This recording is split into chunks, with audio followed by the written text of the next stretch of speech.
Me and Sean we've always been talking about how we wanted to work on just something. We have that bug to always create, always make something. So one day we were like, all right, we said, let's make a show. I remember just going to his house and just being like, we gotta make something, man. We gotta make something. And he was just like, just write something. Like, you know, it's just like, no, just go ahead, just write it. If you write it, I'll do it. But you know, you gotta give me an idea. And I was like, all right, what do you want to make the show about? I told him, I was like, I just have this thing about somebody who takes Instagram over too seriously. It just had me kind of thinking like, man, like, everybody really thinks they're a photographer now. Like, it's interesting how that always happens, whether it's with film or music. Like, once it gets kind of like distributed so everybody can do it, you kind of have to wonder like, who is doing this for real?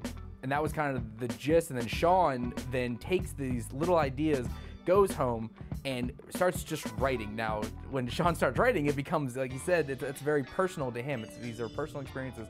The script is very thinly veiled autobiographical. So I was, you know, coming out of a long-term relationship at that point, and you know, kind of having doubts about that. I mean, Jeff is me.